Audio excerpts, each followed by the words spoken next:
Ibang klase ka talaga. Ang galing mo maghukay ng ginto. Isa kang professional gold digger. Oo naman, ano. Pwede rin kayang kariri ng pagiging gold digger. At kung maghuhukay din lang ako, ay di lalaliman ko na.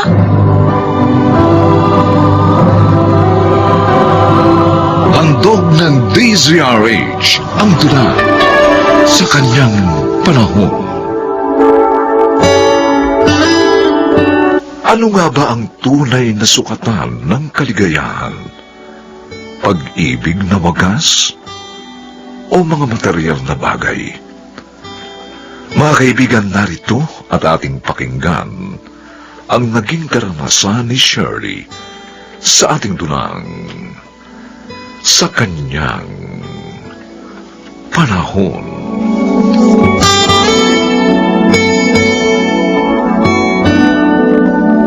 Tristan, bakit mo matamlay ka? May problema ba? Meron. Bakit ano yun? Tuwing namamasyal tayo rito sa mall, lagi akong kinakabahan. Ganun talaga. Para ka namang hindi sanay. Ayun na, doon tayo sa bandaron. Naku po, sinasabi ko na nga, be. Ano ba? Bakit ka napahinto at nagkakamot ka pa ng ulo? Siyempre, dahil malaki na naman ang malalaga sa akin. Ka na, dami pang arte. Tara na! Oo. Hoy, dali, bilisan mo paglalakad. Butas na naman ang bulsa ko nito. Okay, nandito na tayo sa jewelry store. Oh my God. Diyos mio, nakakalula ang mga presyo dito. Hoy, don't worry. Hindi naman ako pipili ng mali. Uy, tingnan mo isang to, oh. Ang Yeah. ganda ng necklace, di ba? Yan, maganda nga pero hindi magandang presyo eh. Nge, para 30,000 lang naman eh. Mura na nga yan. Dahil mabigat yung bato niyan. Diamond. May pendant, oh. Mabigat nga ang bato pero mabigat din sa bulsa. Ako ba? Wala akong dalang cash na ganyang kalaki. Eh, Kailangan ko munang mag-withdraw sa ATM. huwag ka na mag-withdraw. Ha? Gamitin mo na lang yung credit card Yung- mo. ha? Oo, sige na. Bilhin na natin ito ngayon.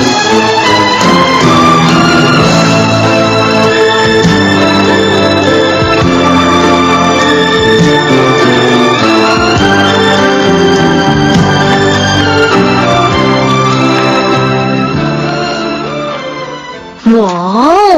Ang ganda naman ng necklace mo. Diba? Mukhang mamahalin yun, ah. Siyempre, 30,000 yata ang bili dito ng jowa ko. Oh, swerte mo talaga kay Tristan. Para ka tumama sa loto. Halos nagkaroon ka na ng lahat ng gusto mo. Damit, sapatos, accessories, and jewelry. Eh, kaya nga siya sinagot ko dahil alam ko, kaya niyang ibigay yung mga bagay na gusto kong makamit. Pero, ang tanong, mahal mo ba naman siya? Depende. Depende. Saan? Depende kung gaano kahaba ang PC niya. Dahil pag naubos ang pera niya, sorry na lang siya.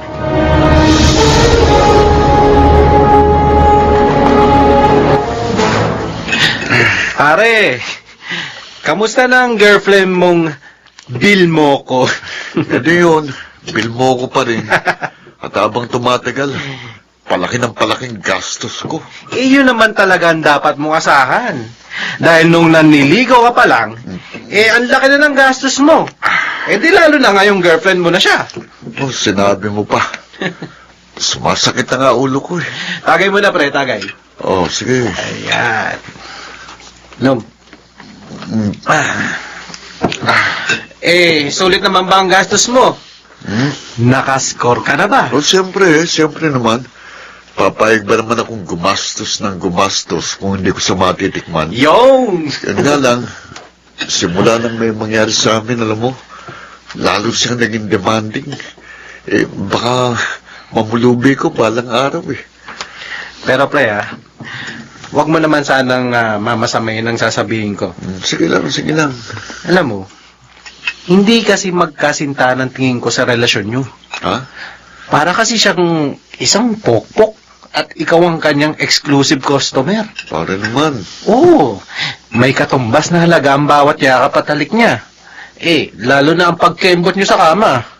Bagay, kahit naman ako parang ganun ang tingin ko sa relasyon namin eh. Paano kung may makita siyang mas makwarta kaysa sa'yo, Ha? eh di sorry ka na lang.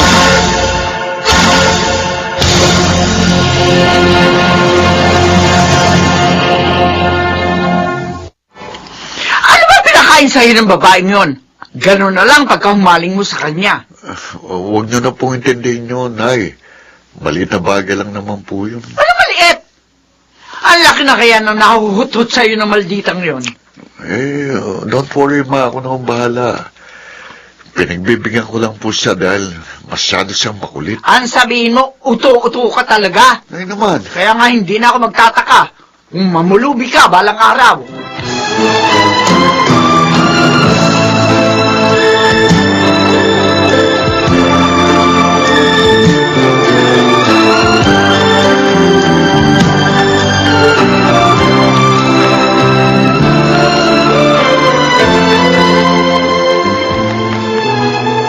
Hoy, Waldo, kumusta ka na?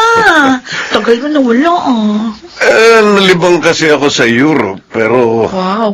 namiss ko ang Pilipinas, kaya eto, magbabakasyon ako rito ng 2 months. Na-miss mo ang Pilipinas? Pero ako, hindi mo ba ako na-miss? Uy, kaya nga ikaw ang una kong pinuntahan eh. I missed you so much. Kumusta ka na? May boyfriend ka na ba? Meron na eh. Ganun ba? Sayang naman. Pwede mo ba akong maging kabit? Oh, madali akong kausap. If the price is right, why not?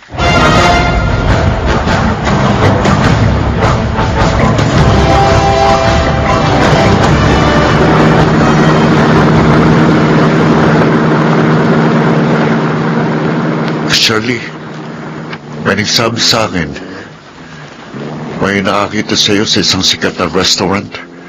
May kasama kang lalaki. Huh? Totoo ba yun? Ang galing naman ang bubuit mo. Sino bang maritas yung nagsabi sa niya? Hindi na importante yun. Ang sabihin mo sa akin, sinong lalaking yun? Don't tell me siyang ipapalit mo sa akin. Bakit naman kita papaligtan? Kung pwede naman kitang dagdagan. Ganon. Oh! Ano ba? Bakit hininto mong kotse? Bumaba ka na. Malamang na mas maganda ang coach niya. Kaya doon ka na sumakay. O baka naman, nasakyan ka na niya. Okay, fine. Sige, goodbye and good luck.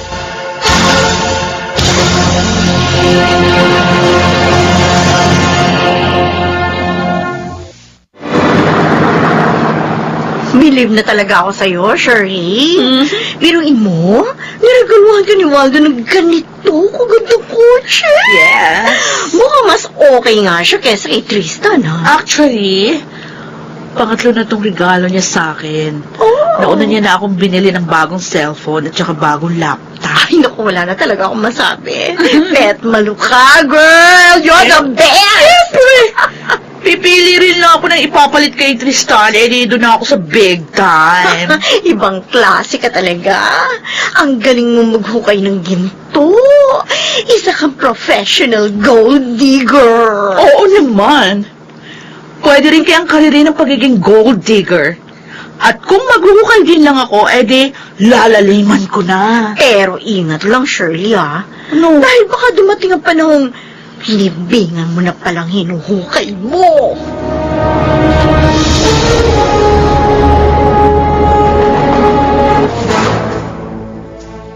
Ano? Babalik ka na sa Europe? Na-extend lang ang bakasyon ko dito dahil 3 buwan na ako ah. Paano yun? May problema tayo. Anong problema? Buntis ako. Kailangan mo akong panagutan. Hindi pwede. Ano? May pamilya na ako sa Germany. Bakit hindi mo sinasabi sa akin na may pamilya ka na? Papatol ka ba sa akin kung sasabihin ko ang totoo? Hayop ka! Niloko mo na pala ako! Paano na ako ngayon? Anong gagawin ko? Ewan ko sa'yo. Bahala ka sa buhay mo.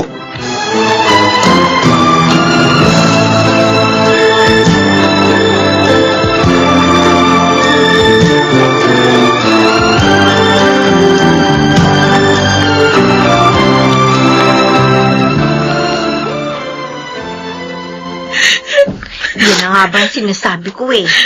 Naisahan ka na ng kulokoy na yon. Alam mo, Elma, tama ako. Mukhang nakarma na ako. Sabihin na lang nating ilang material na bagay ang naging kapalit ng panluloko niya. Yun nga, isa ko pang problema. May notice na sa akin yung car dealer. Ha? Hindi pala kasya pagkabili ni Waldo doon sa kotse na yun. Hulugan. Naku, at dahil wala akong pambayad monthly, siguradong mahahatak din sa akin yung kotse. Ay, nako. Minamalas ka talaga. Or, should I say, sinisingil ka ng tadhana sa iyong pagiging materialistic. Ewan ko. Ewan ko, Elma. Hindi ko talaga alam kung anong gagawin ko ngayon. Alam mo, walang ibang makakatulong sa'yo kundi sarili mo at ang pamilya mo. Sana, Shirley, magsilbing aral sa'yo ang pangyayaring ito.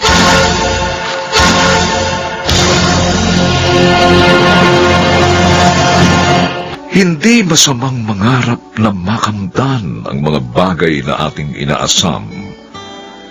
Subalit may tamang proseso at paraan upang maabot ang tagumpay.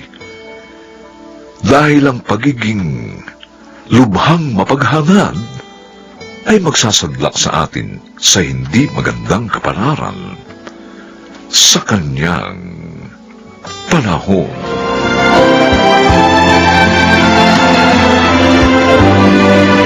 Mga nagsiganap: Rosana Villegas, Phil Cruz, Chiquit del Carmen Amor, Susan Robles, Lionel Benjamin, at James Quaton. Special Sound Effects Jerry Mutia. Technical Supervision Eric Lucero at Bong Muyar. Musical Scoring Buboy Salong. Ang kasaysayang ito'y mula sa panulat ni Toti Sandoval. At sa pinagsamang direksyon ng inyong lingkod June Martin Legaspi at Bobby Cruz sa kanyang panahon.